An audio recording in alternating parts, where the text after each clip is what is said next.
Good morning. तो आज का हमारा टॉपिक है मेटलर्जी और ये हमारे पास class 10th metal and non metals का एक पार्ट है जिसमें हम मेटलर्जी को पढ़ते हैं। सर हमें मेटलर्जी पढ़ने की रिक्वायरमेंट ही क्यों है, क्यों करें ये सब?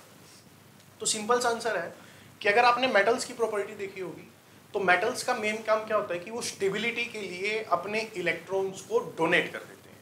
क्या कर देते हैं? इलेक्ट्रॉन्स को डोनेट।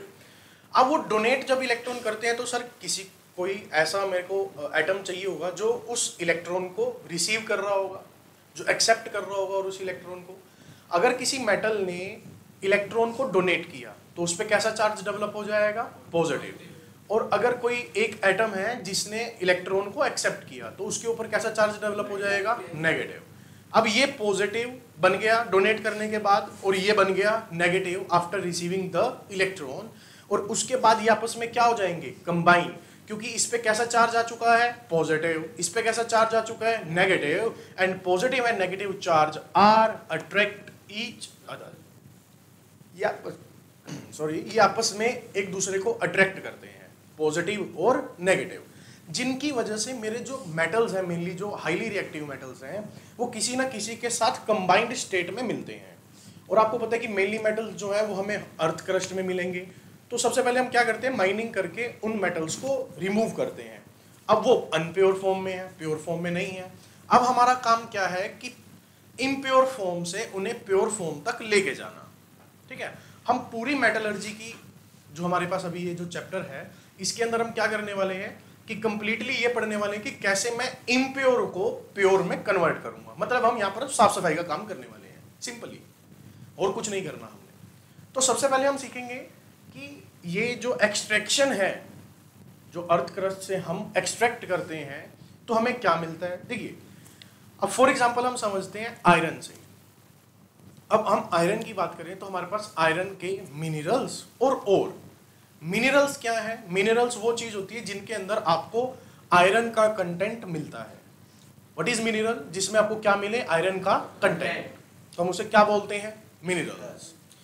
अब मान लो कि मेरे पास 4 minerals are present, A B C D. ठीक है, ए में आयरन का कंटेंट जो मैं निकालता हूं, वहां से रिमूव करता हूं, वो 10% है, बी में 20 है, सी में 60 है और डी में 80% आयरन है। डी में 80% आयरन है। तो मैं इन सब में से किसको चूज करूंगा फॉर आर पर्पस? 80% वाले को, डी को। तो मिनरल क्या होते हैं? मिनरल वो चीज होती है जिनके अंदर आयरन का कंटेंट प्रेजेंट हो, वो मिनरल है, जो भी अर्थ क्रस्ट से नेचुरली मुझे मिल रहा है। जैसे कि A B C D are the minerals. लेकिन मैं इंडस्ट्रियल पर्पस के लिए और अपने पर्पस के लिए किसको यूज करने वाला हूं? डी को। तो डी मेरे लिए क्या कहलाएगा? ओर। डी मेरे लिए क्या कहलाएगा? ओर। और एक ऐसा मिनरल है, ध्यान से सुनिएगा क्या कह रहा हूं, और एक ऐसा मिनरल है जिसके अंदर आपके मेटल की परसेंटेज बहुत हाई होती है, जिसको हम चूज करते हैं। जैसे hematite and magnetite. Hematite and magnetite. अगर आप हेमेटाइट देखें तो हेमेटाइट का फॉर्मूला क्या होता है? Fe2O3 और यहां पर होता है Fe3O4। ये क्या है? हेमेटाइट। और ये क्या है? मैग्नेटाइट। डन। इसको याद करने का तरीका H और M, अगर हम अल्फाबेटिकली चेक करें तो कौन पहले आता है? H या M? H। तो ये पहले आएगा Fe2 और फिर आएगा Fe3। तो hematite and the second one is magnetite. तो ये आयरन के मिनरल्स हैं।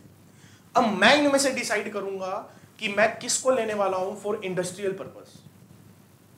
ठीक है ना, कि मैं किसको लेने वाला हूं ताकि मैं इसको यूज कर सकूं। हेमेटाइट होगा कि मैग्नेटाइट होगा, हम आगे इसको डिस्कस करेंगे। तो सबसे पहला क्या है कि एक्सट्रैक्शन ऑफ द मिनरल। सबसे पहले मैं क्या करने वाला हूं? Extraction of the mineral. Mineral को एक्सट्रैक्ट करूंगा। एक्सट्रैक्शन ऑफ मिनरल करने के बाद क्या करने वाला हूं? सिलेक्शन ऑफ द ओर, कि इन सब में से मेरा ऐसा कौन सा मिनरल है जो मेरे काम आने वाला है। क्लियर? तो फर्स्ट क्या है मेरे लिए? Extraction of the mineral. उसकी भी डिफरेंट प्रोसेस है, वो अभी हमने नहीं पढ़ने। माइनिंग कैसे की जाएगी वो तो अगर आप नहीं पढ़ोगे तो फिर माइनिंग खुद ही सीख लोगे, वहां जाके कैसे करते हैं वही बनना पड़ सकता है। तो एक्सट्रैक्शन करा हमने मिनरल का, and the second one is selection, कि किसको सिलेक्ट किया जाए जो मेरे लिए और का काम करेगा। ठीक है, अब मान लो कि मेरे पास कुछ मटेरियल आया जो किसकी मेरे लिए ओर बन गया, ठीक है। अब उस ओर में, और है तो मिनरल ही ना भाई, है ना, उसके ऊपर चारों तरफ मिट्टी लगी होगी, क्योंकि अर्थ क्रश से निकाल रहे हो तो बिल्कुल साफ सफाई तो होगी नहीं वहां पे, पता नहीं क्या क्या चिपका होगा उसके ऊपर। तो सबसे पहले आप उसको पानी से धोओगे ना, कि साफ करो भाई इसको। अब पानी से धो रहे हो, कुछ मैग्नेटिक सब्सटेंस उसके साथ लगे हुए हैं, तो आप उसको मैग्नेट लगा के रिमूव कर रहे हो। मतलब डिफरेंट प्रोसेस आप कर सकते हो। मतलब आपने जो मिनरल निकाला, वो जो ओर आपके पास था, अब आप उस ओर को साफ सफाई के चक्कर में ले चले, फिजिकल उस पर सारा प्रोसेस किए जाएंगे। पानी से धो दो, है ना, कई बार पेट्रोल से धोना पड़ता है, कई बार किसी चीज से कुछ कर रहे हो, कई बार किसी चीज से कुछ कर रहे हो, ताकि जो मेरा ओर है वो साफ हो जाए एक बारी, ताकि मैं उस पर आगे प्रोसेसिंग कर सकूं।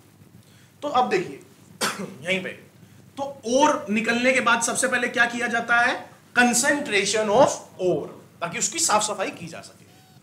तो सबसे पहला प्रोसेस क्या आएगा मेरे पास अब यहाँ पे, कंसेंट्रेशन ऑफ ओर, करेक्ट। आपको डिफरेंस पता चल गया मिनरल और ओर के बीच में, क्लियर है सर। अब हम ओर में आ गए, तो कंसेंट्रेशन ऑफ ओर करने के बाद अभी तक तो हम फिजिकल सेपरेशन पे लगे हुए थे कि फिजिकल सेपरेशन करना है सर, वॉशिंग हो गई, ये सब फिजिकल सेपरेशन में आ गए। अब हम आएंगे केमिकल में। अब उसके बाद अब केमिकल प्रोसेसेस को करना है। देखिए अब मैंने जो मेटल्स, जो मैं मेटल के लिए डिजायर्ड हूं कि मुझे ये मेटल्स चाहिए, अब वो मेटल की रिएक्टिविटी क्या है, मेटल की रिएक्टिविटी। अब सर ये रिएक्टिविटी से आप क्या डिसाइड करने वाले हो, आप एक बात याद करो कि जैसे कि मान लेते हैं जो मैंने ओर निकाला, उसमें जो पप्पू है वो किसके साथ कनेक्टेड है, चंपा के साथ। किसके साथ कनेक्टेड है, और मैं चाह रहा हूं कि चंपा अकेली हो जाए, चंपा, तो मैंने यहां से किसी और को भेजा, है ना। अब मान लो कि पप्पू मेल है, ये फीमेल है चंपा, तो एक और अनारकली को भेजते हैं, अनारकली को भेजा मैंने।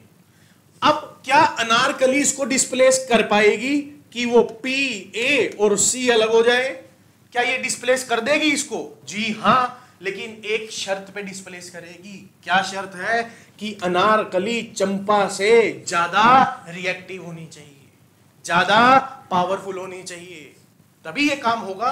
हमने इन चीज को डिस्प्लेसमेंट रिएक्शन और डबल डिस्प्लेसमेंट रिएक्शंस में देखा था कि कैसे डिस्प्लेसमेंट हो जाती है। डिस्प्लेसमेंट कौन, पावरफुल कौन है, ऊपर वाला। पावरफुल कौन है, ऊपर वाला। ऊपर वाला बहुत पावरफुल है।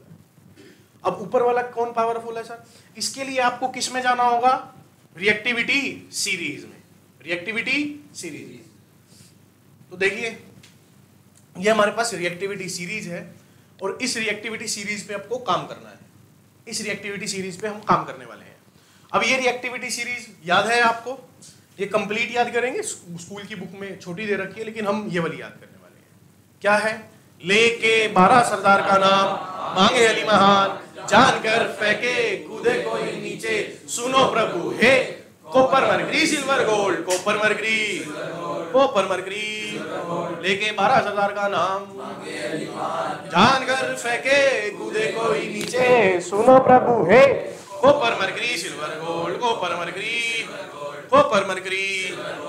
अब यहाँ पे देखिए मैंने इन सबको रिएक्टिविटी के अकॉर्डिंगली असाइन कर लिया कि किसकी एक्टिविटी रिएक्टिविटी ज्यादा है, किसकी रिएक्टिविटी मॉडरेट है, किसकी रिएक्टिविटी बहुत ही ज्यादा कम है। अब देखिए लिथियम से लेके एल्यूमिनियम तक, लिथियम से लेके हाईली रिएक्टिव है। कैसे है, हाईली रिएक्टिव। कैसे है जी, हाईली रिएक्टिव है ये, जिसके साथ जुड़ के परमानेंट बॉन्ड बना लेंगे, ठीक है ना। आप सुनिए रिएक्टिव, यहां पे आप रिएक्टिव को आशिक से रिप्लेस कर लो, सब कहानी समझ में आ जाएगी। ये स्टार्टिंग वाले बहुत बड़े आशिक टाइप के लोग हैं, अगर इन्होंने किसी के साथ कनेक्शन बना लिया तो इतनी जल्दी तोड़ने वाले नहीं हैं। Highly reactive. आज से हम रिएक्टिव को क्या पढ़ने वाले हैं हिंदी में, अब आपका सब दिमाग, क्योंकि आपका उसी ब्रेन उसी हिसाब से सोचता है ना, तो उसी हिसाब से ले लो। हाईली आशिक लोग, ये अब जो बहुत ज्यादा कहे जी मैं तो इसके बिना रह ही नहीं सकता, प्यार करता हूं मैं बहुत ज्यादा इसको, अब आप उसको सेपरेट करना चाहते हो तो नॉर्मल सेपरेशन हो जाएगा, नहीं होगा। क्या करना पड़ेगा, आपने देखा ना, ऐसे लोगों को फिर आगरा ले जाते हैं, पागल खाने में। और आपने सुना होगा कि पागल खाने में क्या लगाया जाता है? करंट। इनको भी करंट लगाना पड़ता है, इलेक्ट्रोलिसिस होगी इनकी, बिना करंट के एयर सेपरेट नहीं होंगे। तो हाईली रिएक्टिव, हाईली एसिडिक लोग एक आते हैं बीच में, जैसे आप लोग मॉडरेट वाले, है ना, मॉडरेट। कहां से कहां तक? ये Mn से लेके कॉपर तक, Mn से लेके कॉपर तक। मीडियम रिएक्टिविटी है, मीडियम रिएक्टिविटी है। बस थोड़ा सा ये है कि सर कि इनको अलग किया जा सकता है। अभी मैं आपको बताऊंगा कैसे रिडक्शन विद कार्बन से इन सबको अलग किया जा सकता है, ठीक है ना। जैसे सुनो कि मान लो कि भाई साहब है ना, तो अब भाई साहब किसी से सेटिंग भाई की बातें करते हैं डेली, हाँ बाबू क्या भेजूं, अच्छा ये ओहो, है ना, फोन मिला के, हाँ जी बाबू खाना खाया कि नहीं खाया। तो अब सीधी सी बात है, अगर मैं चाहता हूं कि अंश को मैं उससे हटाऊं, दूर करूं, तो मैंने क्या प्लान किया, एक और लड़की बुलाई, उसको कहा कि तूने अंश से बातें करनी है ताकि उससे थोड़ा जो हमारा कॉन्टेक्ट है वो ब्रेक डाउन हो सके। उस लड़की को कहा, तो अंश ने उसके साथ बात करना शुरू किया, लेकिन वो लड़की किसके कंट्रोल में थी? मेरे। अब मेरे कहने पे वो लड़की इससे सिंपल बात कर रही थी, कोई इमोशनल कनेक्शन नहीं था। अब मैं जब भी कहूंगा वो लड़की इससे क्या कर देगी? ब्रेकअप। वहां से भी गया, यहां से भी गया, अब रहेगा ये भाई साहब सिंगल। कहेगा वो भी धोखा देगी, ये भी धोखा दे गई, है ना, सब धोखा देती हैं, अब ये बाबा जी बन जाएंगे। और मैं यही चाहता था कि ये सिंगल रहे, है ना, कम से कम स्टूडेंट लाइफ में तो सिंगल रहे, और मैं यही चाह रहा था। तो इसीलिए हम यहाँ पे कार्बन से रिड्यूस करवाते हैं, कार्बन को भेजते हैं, जाओ वो जो साइड में उसको साइड कर, फिर कार्बन हमारे पास आ जाता है वापस से। कार्बन क्योंकि किसके कंट्रोल में है? मेरे।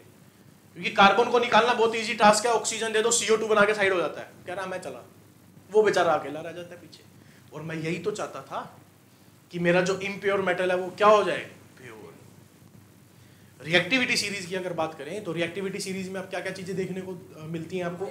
लेके 12,000 का नाम, मांगे अली महान, जान कर फेंके कूदे कोई नीचे, सुनो प्रभु है copper mercury, copper mercury, copper mercury, ये याद होनी चाहिए।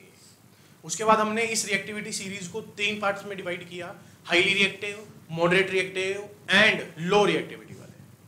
अगर मैं बात करूं हाईली रिएक्टिव की, तो हाईली रिएक्टिव में आपको कौन कौन देखने को मिलने वाले हैं? लिथियम से लेके एल्यूमिनियम तक, लिथियम से लेके एल्यूमिनियम। और अगर मैं बात करूं मॉडरेट रिएक्टिविटी की, तो मॉडरेट रिएक्टिव में कौन देखने को मिलने वाले हैं आपको? मैंगनीज से लेके कॉपर तक। और अगर लो रिएक्टिविटी की बात करें तो कौन कौन मिलने वाले हैं? मरकरी से लेके गोल्ड, मरकरी है, सिल्वर है, ओल्ड, गोल्ड है। ये किसी से भी रिएक्ट नहीं करते, किसी से भी रिएक्ट करते ही नहीं है, और इसीलिए महंगे हैं। महंगा है ना गोल्ड, क्यों महंगा? क्योंकि रख दो रिएक्ट नहीं करेंगे, रिएक्शन है ही नहीं। इसीलिए गोल्ड जो है, अगर वो बाहर आके किसी से रिएक्शन नहीं कर रहा है दोस्त, तो क्या वो जब अर्थ क्रस्ट में था तो किसी से रिएक्शन करेगा क्या? नहीं। मतलब गोल्ड में ये प्योर स्टेट में मिलते हैं, फाउंड इन नेटिव स्टेट, ये पहले ही प्योर स्टेट में होते हैं। तो आपको इसमें कुछ अलग से करने की या ट्राई करने की रिक्वायरमेंट नहीं है। मेनली किस पे काम होता है हमारा? हाईली रिएक्टिव पे और मॉडरेट, जो मीडियम रिएक्टिविटी के हैं, इन पे काम करेंगे, ठीक है। तो हम वापस से टेबल पे चलते हैं और वहां पे बात करते हैं। तो सबसे पहले हमने क्या निकाल लिया? ओर। तो सबसे पहले मैंने एक्सट्रैक्शन ऑफ मिनरल किया, उसमें से सिलेक्शन ऑफ ओर किया, ओर के बाद कंसंट्रेशन ऑफ ओर किया। अब कंसंट्रेशन ऑफ ओर करने के बाद मैंने इसको 3 पार्ट में डिवाइड कर दिया, highly reactive, moderate reactive and lower reactive, तो 3 में कर दिया। अगर मैं बात करूं हाईली रिएक्टिव की, मेटल्स ऑफ हाई रिएक्टिविटी, तो क्या करना पड़ेगा इनका? इलेक्ट्रोलाइसिस। बिना करंट के नहीं मानेंगे ये, क्या करना पड़ेगा आपको? Electrolysis. Electro means current, lysis means break down होना, टूट जाना, मतलब करंट देके इनको तोड़ दो, अलग अलग कर दो, तो इलेक्ट्रोलिसिस होगा। और इलेक्ट्रोलिसिस करने के लिए आपको एक चीज ध्यान रखनी चाहिए, ये कैसे स्टेट में होने चाहिए? मोल्टन। कैसे स्टेट में होने चाहिए? मोल्टन। मोल्टन मतलब होता है पिघला हुआ, ना कि एक्वस। एक्वस मतलब क्या होता है कि आपने उसको किस में डाल दिया? पानी में। पानी में नहीं डालना। प्योर जो लिथियम है वही वाला लिथियम लेके आएंगे, जो इनप्योर है उसको प्योर करना है, उसको पहले पिघलाएंगे, मोल्टन स्टेट में लाएंगे, और फिर उसका क्या किया जाएगा? इलेक्ट्रोलाइसिस। फिर क्या किया जाएगा उसका? इलेक्ट्रोलाइसिस। तो इसीलिए आपने ध्यान रखना है कि हाईली रिएक्टिव वाले जो हैं उनका इलेक्ट्रोलिसिस करता है कब करा जाएगा, वो कैसी स्टेट में होने चाहिए, मोल्टन या एक्वस, मोल्टन, एक्वस नहीं, कैसे होने चाहिए वो, मोल्टन। पानी का भी इलेक्ट्रोलिसिस हो जाएगा ना फिर तो साथ में, तो पानी का साथ नहीं करना, पानी में डाल के नहीं करना। मैं अगर सिर्फ NaCl करना चाहता हूं तो हम ब्राइन सॉल्यूशन बनाते हैं, देखा होगा आपने, नहीं तो हम NaCl को मोल्टन भी कर सकते हैं, पिघला के उसका साथ भी कर सकते हैं, क्योंकि लिक्विड स्टेट में तो आ ही जाएगा। और उसका इलेक्ट्रोलिसिस करते हैं तो क्या मिल जाएगी मुझे, प्योर मेटल। क्या मिल जाएगी? देखो आपके मेटलर्जी के जितने भी क्वेश्चंस हैं उन सबका जो माइंडसेट या उन सबको करने की जो अप्रोच है वो इस चार्ट से प्रिपेयर होगी। आपको पता चल गया कि सर हाईली रिएक्टिव है, सोडियम की बात कर रहा है, तो आप इधर जाओगे ना, ये वाला क्यों करोगे आप लोग प्रोसेस, तो आपसे पूछ सकता है कि सोडियम का प्रोसेस बताओ क्या होने वाला है, तो आप सीधा यहीं जाओगे, ये वाले लो रिएक्टिविटी वाले क्यों करने वाले हो, ये क्यों करने वाले हो आप लोग। तो पहले पकड़ो कि मेरे पास है क्या, एप्लीकेशन है ये, इसको मैं मेरा रटने वाली चीजें नहीं है कि क्या है, तो सर ये प्रॉब्लम है इसके हिसाब से ये कर लेंगे। अब देखो कैसे, अब बात करते हैं हम किसकी, metals of moderate reactivity, metals of moderate. अगर मेटल्स ऑफ मॉडरेट रिएक्टिविटी की बात करें तो देखो जो ये मॉडरेट रिएक्टिविटी वाले हैं ना, ये दो टाइप के लोगों से जुड़े होते हैं। किनसे जुड़े होते हैं? दो टाइप, या तो ये कार्बोनेट और बना रखा होगा या फिर इसने सल्फाइड और बना रखा होगा। मॉडरेट जो आपको मॉडरेट रिएक्टिविटी वाले हैं ये दो टाइप के मेनली और बना के रखते हैं, मेनली दो टाइप के बना के रखते हैं। एनसीईआरटी भी इन्हीं दो को मेंशन करती है, कौन कौन से, कार्बोनेट और सल्फाइड और। कौन कौन से? कार्बोनेट और सल्फाइड, कार्बोनेट और सल्फाइड और। अब अगर कार्बोनेट और की बात करें तो कार्बोनेट और में क्या की जाती है, कैल्सिनेशन। क्या की जाती है? कैल्सिनेशन। कार्बोनेट और में क्या की जाती है? कैल्सिनेशन। और सल्फाइड और में क्या की जाएगी? रोस्टिंग। सल्फाइड और की क्या की जाएगी? रोस्टिंग। रोस्टिंग। अब ध्यान रखना कि रोस्टिंग किसकी की जाएगी? सल्फाइड और की। हैशटैग रोस्टिंग किसकी की जाएगी? सल्फाइड। लाइन याद रखना, रोस्टिंग किसकी की जाएगी? सल्फाइड। सर ये है दोनों में डिफरेंस क्या, करते हैं, आने दो एक बारी। कार्बोनेट और की क्या की जाएगी? कैल्सिनेशन। और सल्फाइड और की जाएगी? रोस्टिंग। सल्फाइड और को क्या कर देंगे? मतलब सल्फाइड और दिखते आप तो हंसने लग जाना रोस्ट कर दो, उसको पकड़ेंगे। सल्फाइड और दिखते हंस के दिखाना है, कैसे?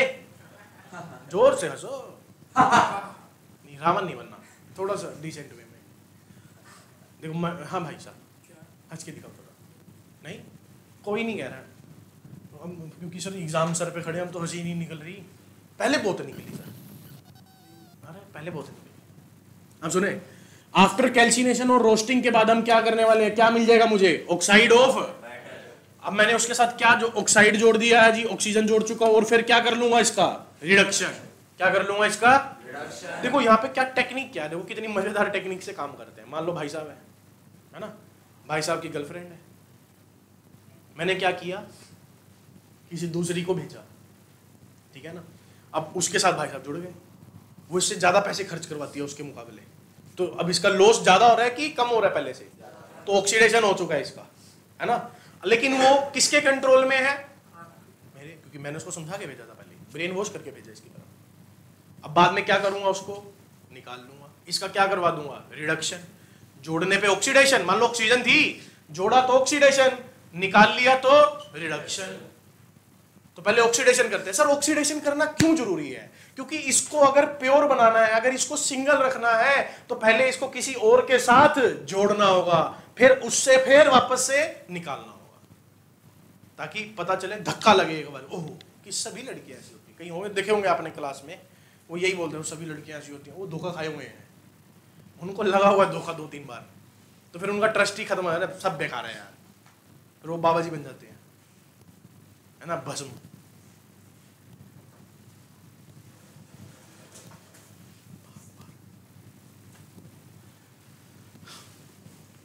तो देखिए हम बात कर रहे हैं मेटल्स ऑफ मॉडरेट रिएक्टिविटी की। हमारे पास दो टाइप के और होते हैं, कौन कौन से? कार्बोनेट और सल्फाइड। सल्फाइड और दिखते ही रोस्टिंग कर दो भाई की, और कार्बोनेट और दिखते ही क्या कर देंगे? कैल्सिनेशन। ये सारे प्रोसेस करेंगे हम लाइन में, अभी तो सिर्फ इंट्रोडक्शन चल रहा है। कैल्सिनेशन, और इन सब के बाद क्या बन जाएगा? ऑक्साइड ऑफ ऑक्साइड बन गया, ऑक्साइड बनने के बाद क्या करने वाला हूं मैं उसका रिडक्शन, रिडक्शन करके प्योर मेटल मिल जाएगी, रिडक्शन करके क्या मिल जाएगी मुझे, प्योर मेटल। अब बात करते हैं मेटल्स ऑफ लो रिएक्टिविटी। वैसे तो मेटल्स जो लो रिएक्टिविटी वाले हैं ये किसी से खास कांटेक्ट नहीं रखते, लेकिन फिर भी एक कोई जैसे जो बहुत इंट्रोवर्ट पीपल होते हैं वो खासकर लोगों से, इतने बड़े लोगों के ग्रुप के साथ बात नहीं करते हैं, लेकिन हाँ एक तो कोई होगा ना मामा का लड़का, चाचा का लड़का, जिससे थोड़ा सा चल बात कर ली, कोई एक आधा होता है।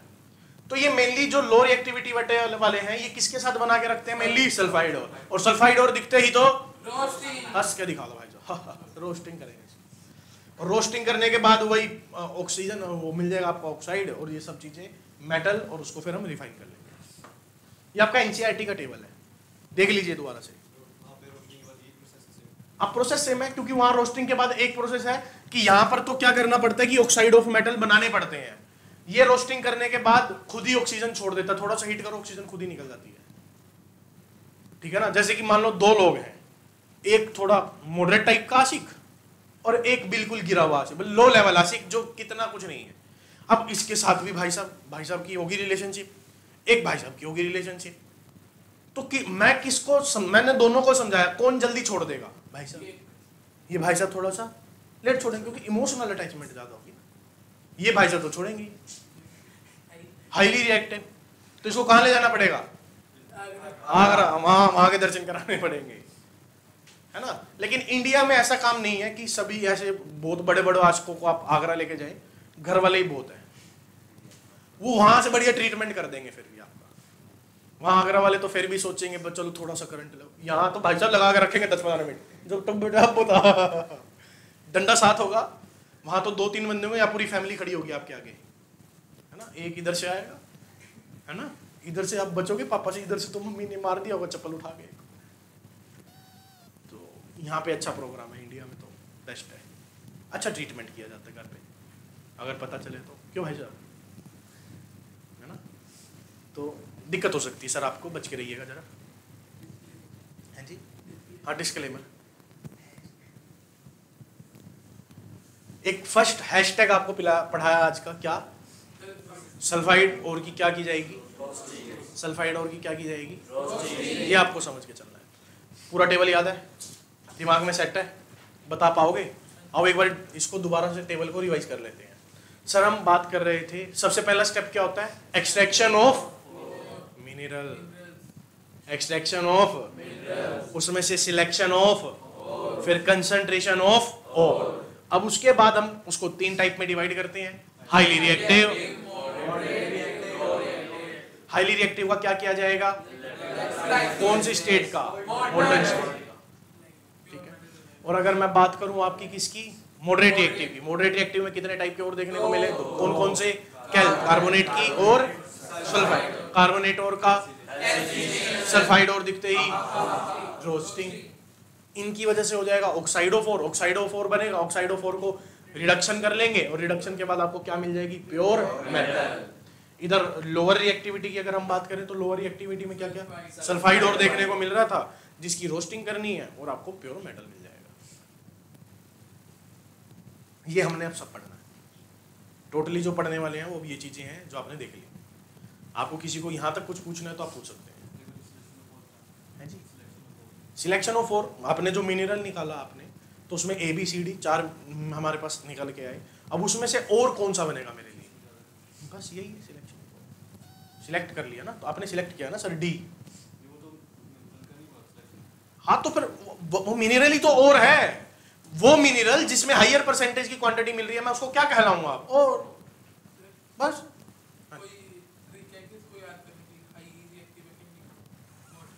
हाँ जी है, हाँ जी बिल्कुल है, ये लो याद करो, करके दिखाओ भाई याद, लेके 12,000 का नाम मांगे लीमान, जान कर फेंके खुदे कोई नीचे, सुनो प्रभु है copper mercury silver gold, copper mercury copper mercury, ये ट्रिक है। ये लिखी हुआ है साहब, ये देखो लिथियम से लेके एल्यूमिनियम तक। अब इसके लिए भी ट्रिक चाहिए तो गो टू फर्स्ट क्लास, आपका ब्रेन इतना डेवलप नहीं है। हाँ भी डेवलप लिया, लिखा तो लिथियम से एल्यूमिनियम तक, ये याद करनी पड़ेगी बस। लिथियम से एल्यूमिनियम हाईली रिएक्टिविटी है, एल्यूमिनियम से लेके नीचे आप आ जाओगे कहाँ, कॉपर तक मॉडरेट रिएक्टिविटी है, और उसके बाद लो रिएक्टिविटी है। बस एक ही तो याद रखनी है आपको, लिथियम से एल्यूमिनियम, लो रिएक्टिविटी वाले नीचे 3, अब बीच के बाद सारे मॉडरेट है। Lithium to aluminium highly reactive. तो अब कुछ डेफिनेशन पढ़ लेते हैं। तो एनसीईआरटी में ये मेंशन है ऑक्यूरेंस ऑफ मेटल्स के नाम से, ऑक्यूरेंस ऑफ मेटल्स के नाम से टॉपिक है एनसीईआरटी के अंदर लास्ट में। अब देखिए इधर, अगर मैं डेफिनेशन की बात करूं तो सबसे पहले किसकी, मिनरल्स की। पढ़िए सर, मिनरल्स क्या होते हैं? In the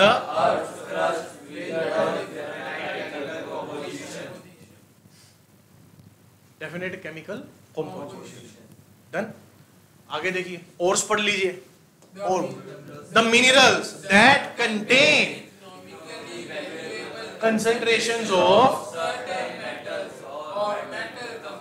that can be profitably extracted, जिसमें से मैं मैक्सिमम और निकाल पाऊंगा ना सर, तभी वो मेरे लिए प्रॉफिटेबल बना पाएगा। अब एग्जांपल, सबसे पहला कौन? सिनाबार किसका है? मरकरी का, HGS सल्फाइड हो रहा है, किसका? मरकरी का। सिनाबार याद होने चाहिए। जिंक ब्लेंड किसका? ZNS।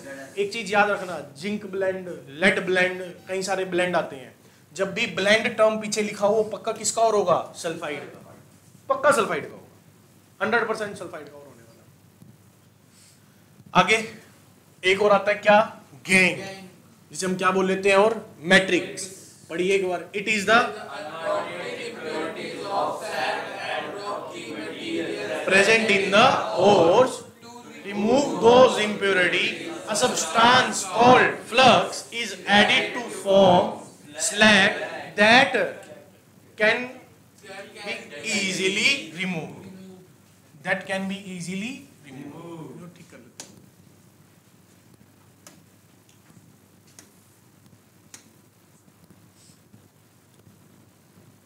लिखा है अंदर, इसको बाद में देखेंगे। Slag that can be easily removed। Sir ये क्या चीज है? आइए देखते हैं कि गैंग होता क्या है। देखिए कई बार क्या होता है कि हमारे पास कुछ ऐसे कंपाउंड मिलते हैं जो नॉर्मली रिमूव नहीं हो रहे हैं, आपको वो चीज डालनी पड़ेगी। जैसे आपने किसी ने देखा होगा ना, आप कैंप में गए हो, एनसीसी के कैंप में गया हो?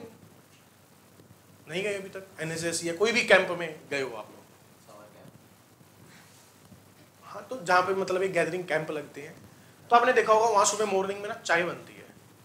अब चाय बननी है लगभग 1000 पीपल के लिए, तो हम घर में तो थोड़ी चाय बनती है, तो हम उसे, जो हमारी सीव होती है चाय छन्नी, उसे छान लेते हैं। इतनी ज़्यादा चाय किससे छानी जाएगी? बड़ी छन्नी, कितनी बड़ी छन्नी ले आओगे? इतनी बड़ी नहीं आती है। तो उसको छानने के लिए कुछ नहीं करते हैं, चाय बनी रखते हैं, उसके अंदर आपने देखा होगा वो आता है ना, एल्म आती है, पोटेशियल, फटकरी, वो डाल देते हैं चाय में इतनी सी। हाँ जी, फटकरी डालते क्या होता है कि वो जितनी भी चाय पत्ती है वो ऑटोमेटिकली कहाँ सेटल डाउन हो जाएगी? नीचे। ऊपर से चाय निकाल लेते हैं ऑटोमेटिकली। फिल्टर अच्छी लगती है फटकरी वाली, अभी पी नहीं ना तुमने? अभी है नहीं, हम एनसीसी में तो नहीं था मैं, लेकिन एनसीसी का जब कैंप लगा था तो हमारे हॉस्टल में लगा था, तो हम हॉस्टल वाले तो फिर पी लेते थे जाके। तो चाय के लिए तो मना नहीं करते थे, आर्मी वाले जो थे वो बनाते थे। तो वो आए थे हमारे स्कूल में, कई दिन की ट्रेनिंग के, मतलब हफ्ते का कैंप लगा, हफ्ता भाई साहब, सुबह सुबह उनका फिक्स था, वो सोयाबीन की दाल बनाते थे। कम बनाते हैं लोग सोयाबीन की दाल, तो सोयाबीन भाई साहब, सोयाबीन की दाल वो ज़्यादा खिलाते थे, बहुत टेस्टी बनाते थे। एक तो वो सोयाबीन की दाल और एक चाय, मतलब चाय बाजी चाय पी नहीं हमने कभी, फटकरी डाल के। टेस्टी बता था, उस फटकरी का टेस्ट आता था, लेकिन टेस्टी लगती थी। सुनो, पहले हम प्रोसेस पे चलते हैं अपने वाले, फिर ये डेफिनेशन देखते हैं। Step 4 extraction of from its ore. तो सबसे पहले क्या है? Concentration of, extraction of metal from the concentrated ore. तो पहला क्या टर्म है? रोस्टिंग। और रोस्टिंग किसकी की जाएगी? सल्फाइड ओर की। रोस्टिंग किसकी की जाएगी? Sulphide ore. पढ़िए क्या है? The process by which oxides from by in the presence of excess air oxygen.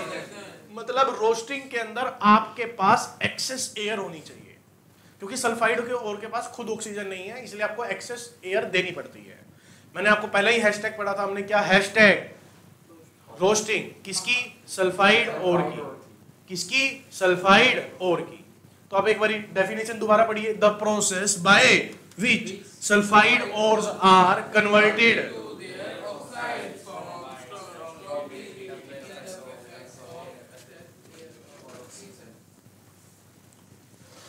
आगे देखिए। अब आपको एक चीज याद रखनी है, कैल्सिनेशन। कैल्सिनेशन में भी हम उसको ऑक्साइड में ही बदल रहे हैं, देखना, the process by which converted to by heating in a limited supply of. Calcination में जो सप्लाई है वो कैसी की जाती है, लिमिटेड। क्यों लिमिटेड सप्लाई क्यों है सर ऑक्सीजन की, क्योंकि कार्बोनेट के पास खुद के पास पहले से ही ऑक्सीजन प्रेजेंस है। कार्बोनेट का फॉर्मूला CO3 नेगेटिव या बाइकार्बोनेट, तो उसमें सब में ऑक्सीजन है, लेकिन सल्फाइड और में ऑक्सीजन प्रेजेंट नहीं है। तो अब आप देखिए, हैशटैग रोस्टिंग किसकी की जाएगी, सल्फाइड। सल्फाइड और दिखते क्या करना है आपको, और हंसते हैं तो मैक्सिमम अमाउंट ऑफ एयर अंदर जाती है कि बाहर जाती है हंस के देखो, है ना, बाहर आती है, तो आपको ज्यादा अमाउंट में, मतलब आप ऑक्सीजन फुली खुश हो जाओगे। सल्फाइड और की क्या होती है, रोस्टिंग दिल खोल के, दिल खोल के रोस्टिंग करो। और दिल खोल के रोस्टिंग करने के लिए क्या चाहिए होगी आपको, ज्यादा एयर या ऑक्सीजन। यहां पे एक चीज देखो, मिस्टेक क्या रहती है, students are often think that calcination is carried out in the absence. नहीं होनी चाहिए एब्सेंस, मतलब बिल्कुल ही कट डाउन नहीं करना है, कुछ तो रहेगा। हाँ, लेकिन हम ऑक्सीजन की सप्लाई कम रखेंगे, लेकिन बिल्कुल ही कम नहीं कर देंगे, बिल्कुल ही कम नहीं करने का। लिमिटेड सप्लाई होगी, है ना, स्टॉप नहीं होगी सप्लाई, मतलब एब्सेंस ऑफ ऑक्सीजन नहीं होगा। ध्यान रखना, रोस्टिंग और कैल्सिनेशन। रोस्टिंग और कैल्सिनेशन में आप क्या करते हो, ओर को उनके रिस्पेक्टिव ऑक्साइड्स में बदलते हो। अगर आपने उसको फुल ऑक्सीजन दे रखी है तो वो कैसा, कौन सा प्रोसेस है, रोस्टिंग। और अगर लिमिटेड सप्लाई दे रखी है तो कैल्सिनेशन। और ये किस में किए जाएंगे, रोस्टिंग और कैल्सिनेशन, हाईली रिएक्टिव, मॉडरेट में या लोअर रिएक्टिव में, मॉडरेट रिएक्टिव में। डन, पढ़ना एक बारी, calcination is the where the carbonate ores are in a limited supply है, ठीक है ना।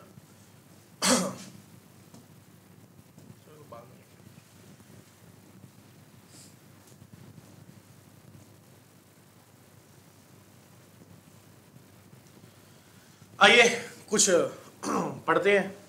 कार्बोनेट का होता है with limited supply of, carbonate का होता है with limited supply of, sulphide का होता है with full supply of, with full supply of, carbonate का होता है with limited supply of, sulphide का होता है with full supply of oxygen. हम इसको सारे को पूरा एक साथ पढ़ेंगे हम सभी, ऊपर से ये दो बार और फिर ये क्या, कार्बोनेट का होता है calcination with limited supply of oxygen, sulphide का होता है with full supply of oxygen, carbonate, carbonate दम घुट के, बिकॉज उसका हो गया याद रखना, कार्बोनेट दम घुट के क्यों मरा, क्योंकि लिमिटेड सप्लाई थी,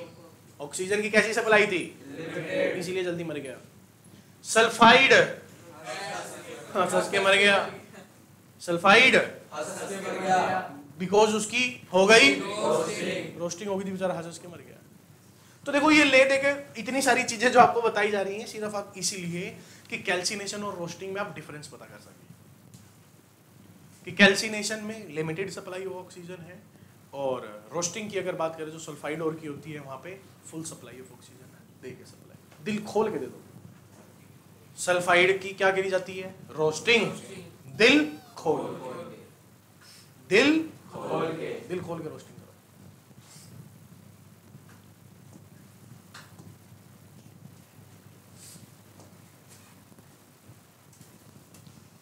पिक्चर्स क्यों नहीं आई? बिना पिक्चर्स के तो भाई साहब दिक्कत हो जाएगी।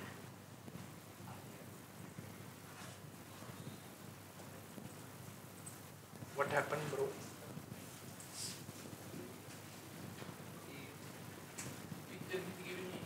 पिक्चर है ही नहीं यार। एक मिनट, बिना पिक्चर के तो हमारा आयरन मैन कहाँ गया?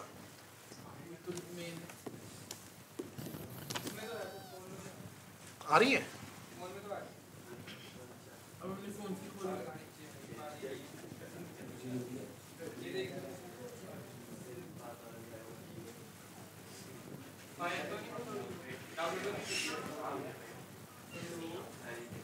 एक मिनट तो बस।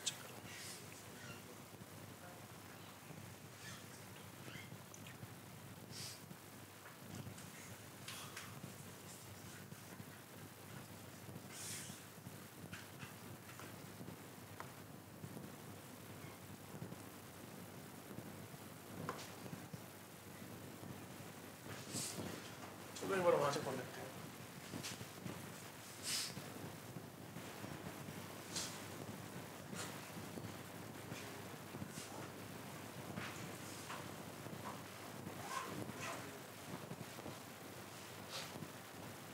कौन है?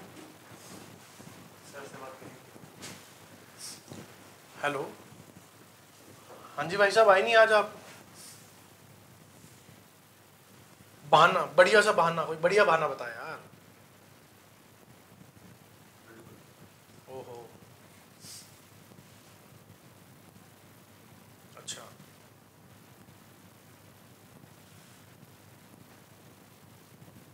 चलो कोई बात नहीं।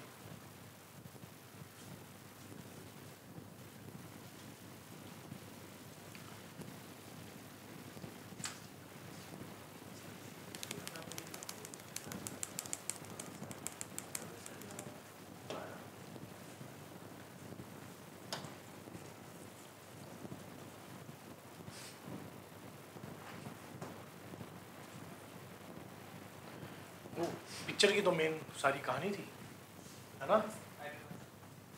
आयरन मैन, बिना आयरन मैन के तो भाई कहानी नहीं सेट होने वाली।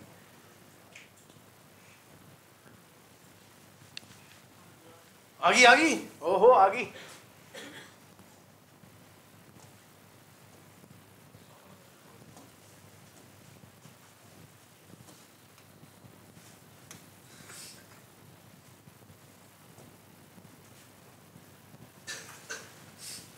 आजा भाई, एक तो ये स्लो हो जाता कई बारी।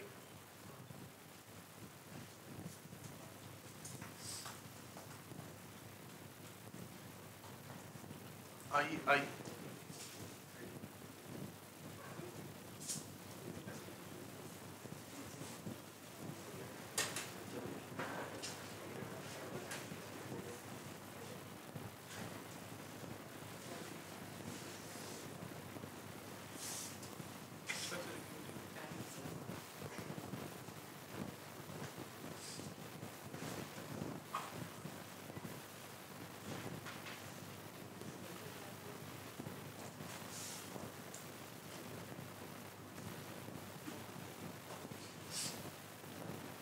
देखिए सबसे पहले हम डिस्कस करने वाले हैं कि metals middle in the activity series, कि कौन कौन से जो हमारे मेटल्स थे ना, जो लिथियम से एल्यूमिनियम के बाद वाले, है ना, लेके 12,000 का नाम मांगे अली महान।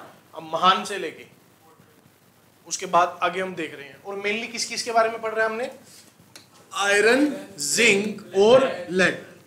आयरन, जिंक और लेड, मतलब मेनली इसके लिए पढ़ रहे हैं अभी, जो हमारे एग्जांपल्स दे रखे हैं एनसीईआरटी में। Commonly occurs at oxide, sulphide और कार्बोनेट।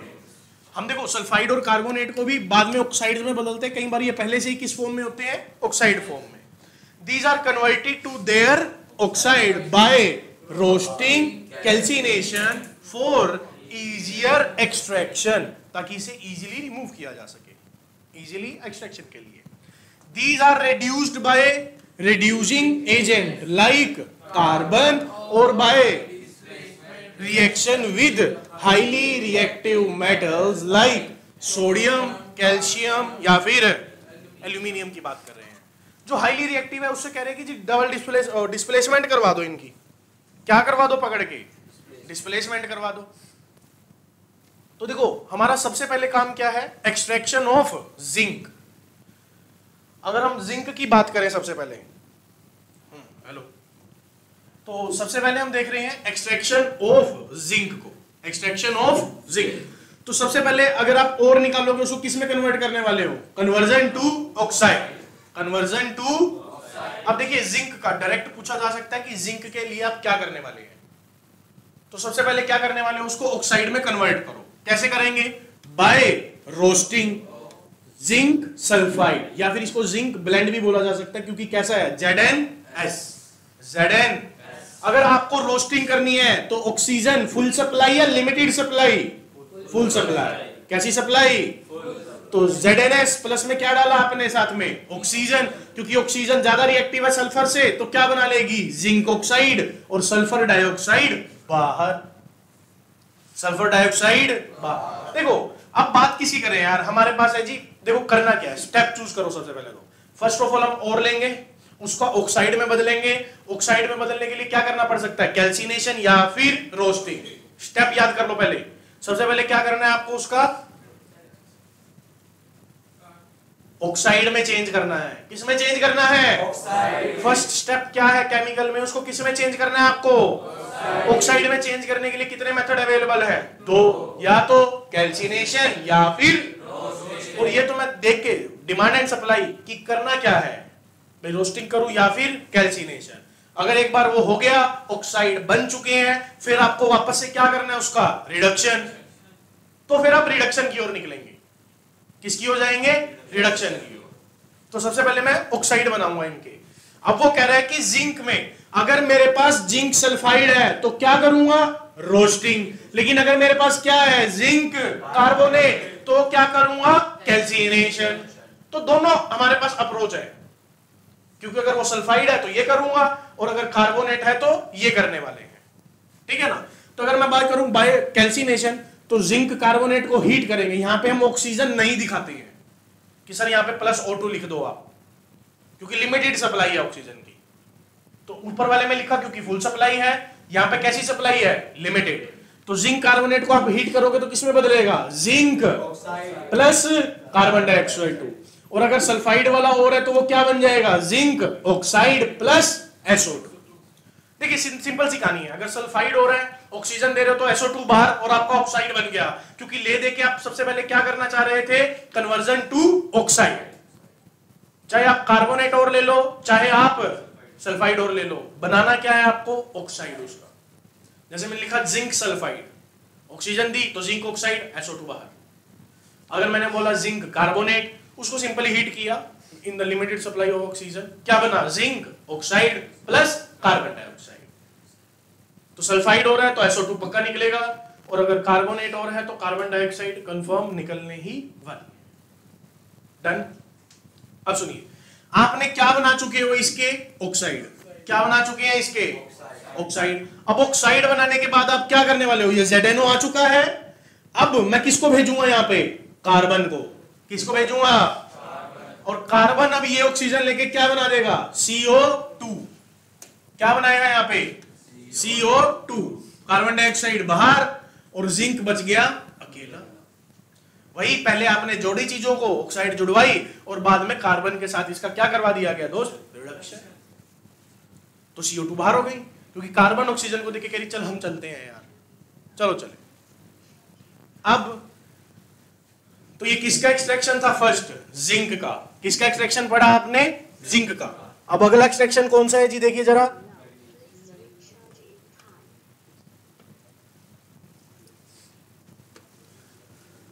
अगला एक्सट्रैक्शन किसका है? मैंगनीज का। आइए, manganese can be obtained from dioxide by heating with aluminium powder. किसके साथ? Aluminium. This is because aluminium is more reactive than manganese। यहां पे डिस्प्लेसमेंट रिएक्शन करवा रहा हूं। लेके 12 सरदार का नाम मांगे अली महान। महान, महान मतलब Mn, मैंगनीज नीचे है रिएक्टिविटी सीरीज में, उससे ऊपर कौन है? एल्यूमिनियम। तो एल्यूमिनियम को अगर मैं डालूंगा तो वो Mn को डिस्प्लेस कर पाएगा कि नहीं कर पाएगा। तो आइए अब ये रिएक्शन पढ़ते हैं। तो MnO2 MnO2 क्या बोलते हैं हम इसे? MnO2 मतलब मैंगनीज डाइऑक्साइड। मैंगनीज डाइऑक्साइड साथ में क्या डाला आपने इसमें? एल्यूमिनियम। क्या डाला आपने? क्या बन गया? मतलब मैंगनीज अलग हो गया और क्या निकला साथ में? Al2O3 plus heat. अब मैंगनीज का हमने क्या कर रखा है? ये देखिए, अब यहां पे आप इजीली मैंगनीज का एक्सट्रैक्शन याद कर सकते हैं। कैसे? ये मेरा भाई साहब MnO2। कौन है ये? MnO2। मैं हूं MnO2। ठीक है, MnO2 ने खा लिया क्या? MnO2 का एल्यूमिनियम खाने का मन किया, भाई ने खा लिया। ये MnO2 इसने क्या खाया? एल्यूमिनियम, और बना दिया क्या? 2O3 साथ में हीट। ये हीट छोड़ रहा है। MnO2 का क्या खाने का मन किया? एल्यूमिनियम। क्या खाने का मन किया? एल्यूमिनियम। जैसे खाया भाई साहब पेट खराब हो गया, क्योंकि क्या बन चुका है वहां पे? Al2O3 साथ में क्या निकली बाहर? हीट। और मैंगनीज अलग हो गया, Mn अलग हो गया। ये देखिए Mn अलग हो चुका है। अब यहां से पेपर में क्वेश्चन क्या बनता है कि सब्सटेंस ऑक्सीडाइज कौन सा हुआ और सब्सटेंस रिड्यूस कौन सा हुआ। आओ करते हैं। MnO2 Mn पे कितना चार्ज आएगा? +4। ऑक्सीजन पे 1 पे। एल्यूमिनियम कैसा है? अकेला है तो 0। यहां पे Mn कितना हो गया? 0। Al2 पे एल्यूमिनियम पे कितना चार्ज आने वाला? 1 एल्यूमिनियम पे +3। ऑक्सीजन पे आइए जी, Mn +4 से किस में चला गया? 0 में। क्या हुआ भाई का? रिडक्शन। तो सब्सटेंस रिड्यूस्ड कौन? MnO2। यहां पे कौन रिड्यूस हुआ? MnO2। और ऑक्सीडाइज कौन हुआ? एल्यूमिनियम, क्योंकि एल्यूमिनियम 0 से किस में चला गया? +3 में। तो substance oxidised Al2 sorry Al आएगा ना, बस Al। एल्यूमिनियम इसमें क्या हो रहा है? ऑक्सीडाइज। और रिड्यूस्ड कौन हो रहा है? MnO2। ऑक्सीडाइजिंग एजेंट कौन होगा? ऑक्सीडाइज कौन हुआ? एल्यूमिनियम। और इसको ऑक्सीडाइज करने वाला कौन? MnO2। तो यहां ऑक्सीडाइजिंग एजेंट कौन बनेगा? MnO2। और साथ वाला ऑक्सीडाइजिंग एजेंट कहलाएगा। क्या आपको मैंगनीज की रिएक्शन याद रहेगी? MnO2 ने क्या खा लिया था और खा के क्या बना दिया? Plus heat. और प्योर फॉर्म में क्या आ गया? Mn। मैंगनीज अलग हो गया। ठीक है, कौन सा सब्सटेंस ऑक्सीडाइज होगा और कौन सा सब्सटेंस रिड्यूस होगा, ये तो आप खुद भी देख पा रहे हो यहाँ पे। अगली हमारी है भाई साहब रिएक्शन, कौन सी? थर्माइट। कौन सी रिएक्शन? अब ये थर्माइट रिएक्शन बहुत बड़ी है, इसे बाद में पढ़ेंगे। पहले यहां देखो, उधर मत देखो भाई को, इसको देखो। अब थर्माइट रिएक्शन में क्या है कि आप देख रहे हो जैसे ये आयरन है, आयरन की बार है, अब ये बीच में से टूट गई, ठीक है ना। अब सर वैसे अगर नॉर्मली हमारे घर में या कहीं पे भी आयरन की बार टूटती है तो हम उसे सिंपल वेल्डिंग करवा लेते हैं, है ना, वेल्ड हो जाती है वापस में। लेकिन ये जो ट्रेन्स की पटरी वगैरह है, ये तो पता नहीं कहाँ गांव में होगी, वहां तक इतनी बड़ी मशीन कैसे लेके जाए। चलो मशीन लेके भी गए तो इलेक्ट्रिसिटी कहाँ से लाएं, तो सब चीजें प्रोड्यूस होती है। अच्छा, अब आप इसको अगर वेल्ड करना चाहते हो तो सबसे पहले क्या करोगे? इसको गर्म करना होगा। क्या करना होगा? इसे सबसे पहले गर्म करेंगे, ये मेल्ट करना पड़ेगा ना इसको, तभी इसको जोड़ोगे, तभी जुड़ेगी ठंडा होने के बाद। तो सबसे पहले आपको हीट की रिक्वायरमेंट रहेगी वहां पे, कि हीट बहुत ज्यादा मिले ताकि ये पिघल जाए। और जैसे ही पिघलेंगी, और साथ में आपको इसके अंदर क्या ऐड करना पड़ सकता है? आयरन, क्योंकि ये टूटा है ना, तो टूटा है तो बीच में से क्रैक है या कुछ है, तो गर्म करके पिघला के उसमें और आयरन ऐड करके ठंडा कर दो तो जुड़ जाएंगी वो। यही प्रोसेस करेंगे। तो रेलवे वालों के पास सबसे बड़ी मुसीबत होती थी कि जब ये टूट जाती हैं, ये तो टूट गई, ये तो टूट गई, ये तो भाई। अब रेलवे वालों ने कहा कॉन्ट्रैक्ट निकाल ले भाई साहब कि कौन ठीक करेगा, चलो देखते हैं। सबकी मेन प्रॉब्लम की इतनी दूर तक इलेक्ट्रिसिटी और हीट का प्रोग्राम कैसे किया जाए, ये तो जंगलों के बीच में है। तो एक बंदा निकला वहां से, कौन? Iron man. आयरन मैन, इसने क्या बोला? हम ठीक करके दूंगा। ये भाई साहब निकल लिए, कुछ भी बिना लिए, कह रहे कोई मशीन की जरूरत नहीं, कोई कुछ नहीं, हम ठीक करके दूंगा। तो रेलवे वालों ने बोला भाई क्या करेगा, देखते हैं चलो। तो ये भाई साहब अपना ये उठाया एक कंटेनर और चल दिए। कंटेनर किस चीज का बना हुआ है, उसमें ये क्या डाला हुआ भाई ने, Fe2O3।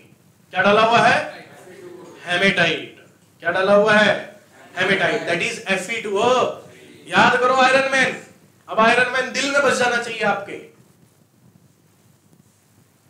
आयरन मैन सुनते ही ऐसे, हाँ किस चीज का कंटेनर बना हुआ है, लेके क्या जा रहा है उसके अंदर, और क्या डायलॉग मारा भाई ने, हम ठीक करके दूंगा, हम ठीक करूंगा। बस आइए, Fe2O3 साथ में क्या डाला, एल्यूमिनियम डाला। तो उससे क्या निकला, बहुत ज्यादा आयरन अलग हुआ, और क्या बना, Al2O3, और साथ में क्या निकली, बहुत ज्यादा हीट निकली। देख रहे हो बाल भी उड़ गए भाई के इस चक्कर में, बाल उड़ गए भाई साहब। मतलब Fe2O3 में क्या डाल दिया आपने, एल्यूमिनियम। तो आयरन तो मिल ही गया, आयरन तो एल्यूमिनियम का ऑक्साइड, और इतनी हीट निकलती है, यूं सोचो इतनी हीट निकलती है, इसको भी मेल्ट कर देती है इस रिएक्शन में। भाई जब तक इनकी रिएक्शन नहीं करवाएंगे तब तक, वो लेके जा रहा है ना, अभी वहां जाके इनको मिक्स करेगा, सब कुछ करेगा, उसके बाद रिएक्शन होगी इनकी। जो चीज हमारी यही रिक्वायरमेंट थी ना कि पहले तो इनको मेल्ट करना है सर, और आयरन भी किस स्टेट में होना चाहिए, मोल्टन, पिघला हुआ आयरन होना चाहिए। भाई साहब इसके ऊपर आप सॉलिड आयरन रख दो, जाके जुड़ जाएगा, पिघलाना पड़ेगा, मोल्टन स्टेट में होना चाहिए। और उसके लिए बहुत ज्यादा हाई क्वांटिटी में क्या चाहिए होगी आपको, हीट। और वो कौन सी रिएक्शन से निकल रही है, इससे। और यहां पे इतनी ज्यादा अमाउंट में हीट निकलती है कि इस जो हमारी रिएक्शन है उसका नाम ही क्या रख दिया गया, thermite reaction. Thermite, thermo means क्या होती है, हीट, तो हीट से ये नाम लिया गया, thermite reaction.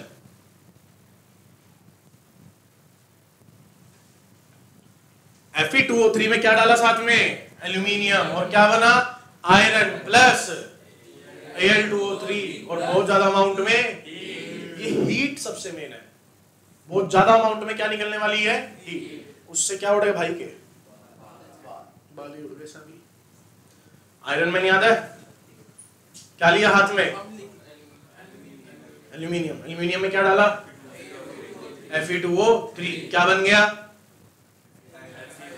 Fe plus Al2O3 plus heat, Fe plus plus, और यही रिएक्शन थर्माइट रिएक्शन कहलाती है जी। किसका, ये तो एल्यूमिनियम डाइऑक्साइड साइड में पड़ जाएगी, पाउडर फॉर्म में हो जाती है, बाहर आ जाएगी। आयरन उसके अंदर चला गया, हीट खत्म होगी, ठंडा हो गया। एक्वस नहीं होता भाई, मोल्टन करना होता है, पानी में डाल के तो सारी हीट तो पानी खा जाएगा फिर।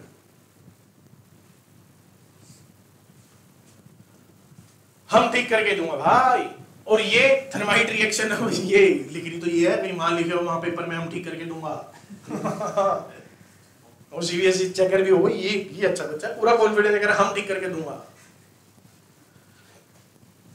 पढ़िए, it is the reduction of iron oxide with aluminum powder to obtain molten iron. This is a single displacement reaction where the bond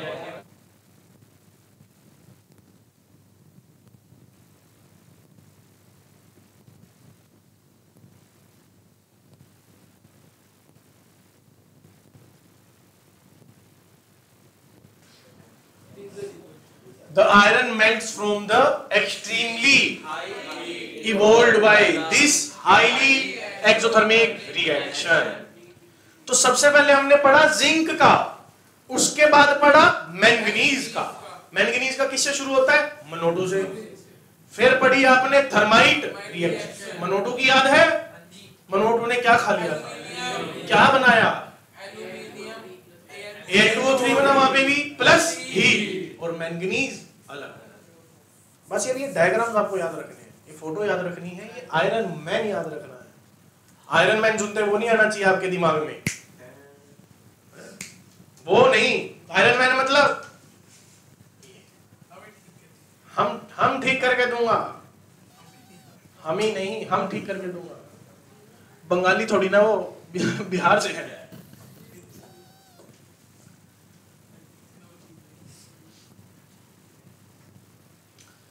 अगर हम अब बात करते हैं किसकी, metals high in the activity series.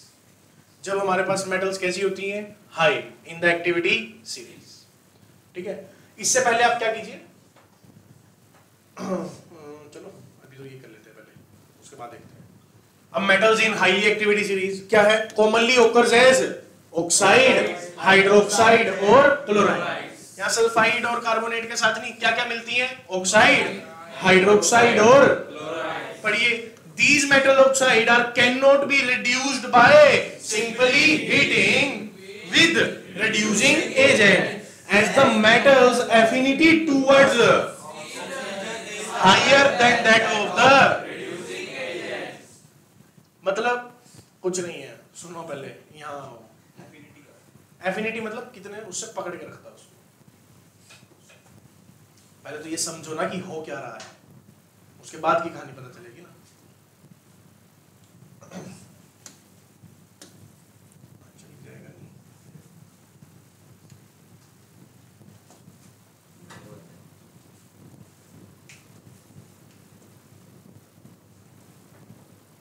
खाली पेज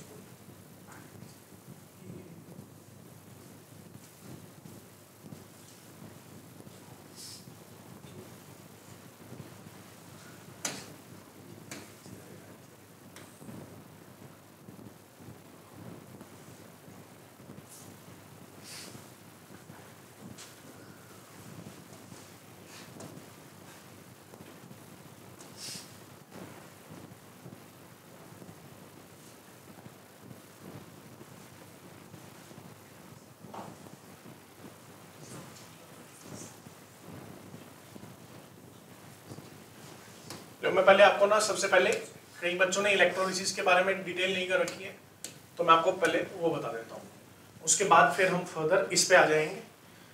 आसान है, कुछ ज़्यादा मुश्किल नहीं है। तो सबसे पहले आप इलेक्ट्रोलिसिस समझिए कि इलेक्ट्रोलिसिस है क्या। तो इलेक्ट्रोलिसिस पे पहले समझ लेते हैं कि इलेक्ट्रोलिसिस है क्या। देखिए, मैंने कंटेनर लिया, कंटेनर में एक्वस डालूं या मोल्टन, मोल्टन। जैसे कि मैं बात कर रहा हूं NaCl की, ध्यान से सुनिए। NaCl मोल्टन स्टेट में है, तो Na+1 और Cl -1 ब्रेक डाउन हुआ, आयनाइजेशन हुआ। इसके बाद आपने यहाँ पे 2 रोड्स लगा रखी हैं। तो मैंने आपको बताया था कि इनकी नेमिंग कैसे करनी होती है। तो सबसे पहले आप इसको देखिए, सोडियम Na+1, Na पे पॉजिटिव चार्ज है, और पॉजिटिव चार्ज वाले एनायन होते हैं कि कैटायन होते हैं, कैटायन, कैटायन। और Cl नेगेटिव मेरे लिए क्या है यहाँ पर, एनायन। इस पे कैसा चार्ज है, इस पे कैसा चार्ज है, भाई साहब सुनिए, कैटायन किसके पास भागेगा, कैथोड पे। कैटायन किस पे, कैथोड पे, एनायन एनोड पे। कैटायन कैथोड पे, एनायन कैटायन एनायन। मेरे को बस यही 2 नाम याद होना चाहिए। यहाँ पे मैं नेमिंग इसके बाद करूंगा। कैटायन, कैटायन पे कौन सा चार्ज, पॉजिटिव। ये किसके पास भागेगा, नेगेटिव के पास के पॉजिटिव के पास, तो Na यहाँ आएगा +1। और ये अगर कैटायन यहाँ पे है, तो ये रोड का नाम क्या बनेगा, कैथोड। इसको कैटायन प्लस रोड क्या बन गई, कैथोड। क्योंकि कैटायन जिसके पास जा रहा है उस रोड का नाम कैथोड। और यहां कौन आएगा, Cl -1, और इस रोड का नाम क्या बनेगा, एनोड। क्या बनेगा। अब एक ध्यान से सुनिए, ये सोडियम पे कितना चार्ज है, +1 प्लस, कैथोड पे कैसा चार्ज है, नेगेटिव। कैथोड पे कैसा चार्ज है। अब ध्यान से समझिए कि सोडियम यहाँ पे क्यों आया, स्टेबल होने के लिए। ये कह रहा है कि मेरा एक इलेक्ट्रॉन गुम हो गया, इसके पास नेगेटिव चार्ज है, मतलब इसके पास इलेक्ट्रॉन पहले से ज्यादा है। नेगेटिव कब होता है चार्ज, जब इलेक्ट्रॉन ज्यादा होते हैं। पॉजिटिव चार्ज कब है, जब इलेक्ट्रॉन्स कम है। तो ये क्या करेगा, इससे एक इलेक्ट्रॉन ले लेगा। तो अगर मैं यहां लिखूं रिएक्शन एट किस पे, कैथोड पे, एट कैथोड, क्या हुआ, सोडियम ने एक इलेक्ट्रॉन क्या कर लिया, गेन, और किस में चेंज हो गया, सोडियम में, Na में आ गया, किस में आ गया है, Na में। अगर मैं बात करूं at anode, at anode, anode में देखो अब इसके पास एक इलेक्ट्रॉन ज्यादा है, ये कौन सा चार्ज, पॉजिटिव, मतलब रोड के पास इलेक्ट्रॉन कम है, तो ये अपना एक इलेक्ट्रॉन इसको क्या करेगा, डोनेट कर देगा, कहेगा ले ले। अब देखिए Cl नेगेटिव किस में कन्वर्ट हुआ, Cl प्लस, एक इलेक्ट्रॉन क्या करा इसने, बाहर निकाल दिया। ये रिएक्शन जब तक आपको लिखनी नहीं आ रही है तब तक आप वहां नहीं जा सकते हैं। क्या हुआ देखिए ध्यान से, Cl-1। हाँ, अब जिसको क्लास 9th के ये माइनस कब आता है प्लस कब आता है नहीं आते तो आप मत देखियो, इसके बाद आपके लिए वीडियो नहीं है क्योंकि सारा इसी पे काम होगा और मैं वो अभी वो नहीं सिखाने वाला है ना। उसके लिए आप वो ले लो, फिर घंटी बजाओ बैठ के, नाम से कुछ नहीं आएगा इस तरह, चुनचुना चुनचुना, क्योंकि वहां पे पढ़ाए गए थे उस टाइम तो पढ़े नहीं सर, फ्री फायर चल रही थी है ना। तो एट कैथोड ये रिएक्शन होगी और एट एनोड ये रिएक्शन होगी। दोबारा देख लीजिए, सोडियम Na पे कैसा चार्ज है, +1, ये एक इलेक्ट्रॉन लेगा और किस में चेंज हो जाएगा, सोडियम में। Cl पे कैसा चार्ज है, -1, ये Cl बना और एक इलेक्ट्रॉन डोनेट कर दिया। ये ऐसे लिखना है, जैसे अगले देखते हैं, अगले में ले लो आप फॉर एग्जाम्पल AlCl3। तो सबसे पहले क्या करूंगा मैं, इसको आयनाइज किस किस में बदलूंगा, एल्यूमिनियम +3, Cl पे -1, रोड लगा लो।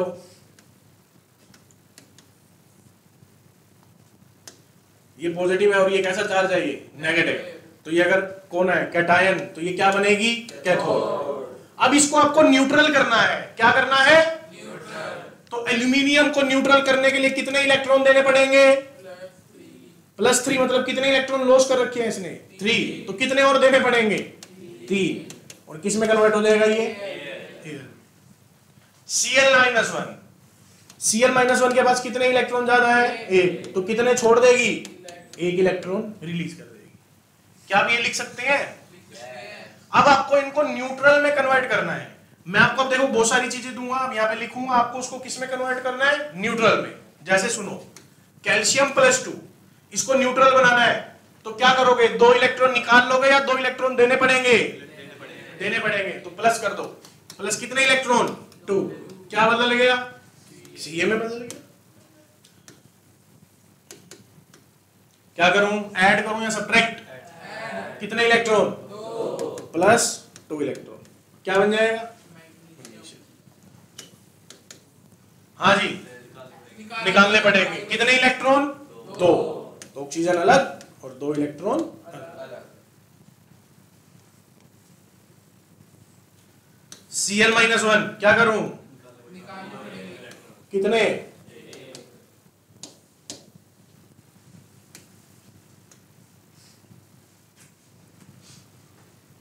इसके बाद आप ले लो सोडियम, क्या करूं, तो किस में आएगा। अच्छा एक बात और देखो, यहाँ पे ऑक्सीजन कभी भी अकेली O नहीं होती क्योंकि ये गैस निकलती है तो O नहीं होता, O2 होता है। तो यहाँ 2 इलेक्ट्रॉन, 2 ऑक्सीजन निकालने पड़ेंगे, तो यहाँ कितने ऑक्सीजन लेने पड़ेंगे, 2, और इलेक्ट्रॉन कितने निकलेंगे, 4, तो बैलेंस कर लो। Cl-1 है तो Cl एक नहीं होता, कितने निकलती है गैस, तो 2, तो इसको किससे मल्टीप्लाई करा, 2 से, इसको भी किससे कर दिया, 2 से। इसलिए बैलेंस फॉर्म लिखनी होती है कि एट कैथोड पे क्या काम हो रहा है और एट एनोड पे आया, ये पक्का, हाँ जी सर, गलत नहीं होगा ये। अब चलते हैं हम वापस से, लो जी यही काम कर रहे थे हम इलेक्ट्रोलिसिस में, हाँ जी करवाएं।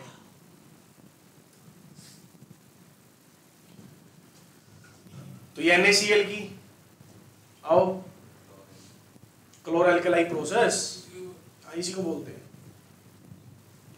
ये पढ़ लेना आप सारा का सारा, यही सेम चीज है कि व्हाट इज क्लोरल्कलाई प्रोसेस पढ़ते हैं। If an aqueous solution of NaCl is used for electrolytic reduction instead of molten NaCl the sodium Na plus from with the OH negative from H2O. reaction mixture to produce sodium hydroxide near cathode. हाँ चलो धीरे धीरे मर जाते हैं, इसी को motivation बोलते हैं कि पहले दिन तो भाई साहब लेके चले, बाद में खत्म हो गई कहानी से। देखो ये यहाँ तक पढ़ भी नहीं सकते और ये कहते हैं कि हम 12 घंटे बैठ के पढ़ेंगे, इनसे पढ़ा नहीं जाता यहाँ से वहां तक, थक जाते हैं, कमजोरी है। आओ जी इलेक्ट्रोलाइटिक रिफाइनिंग, और आपको बताते हैं कि इलेक्ट्रोलाइटिक रिफाइनिंग डिस्कवरी किसने की थी, इस भाई ने, ये देख रहे हो? ये दो भाई, ये देखो जोर लगा रहे हैं।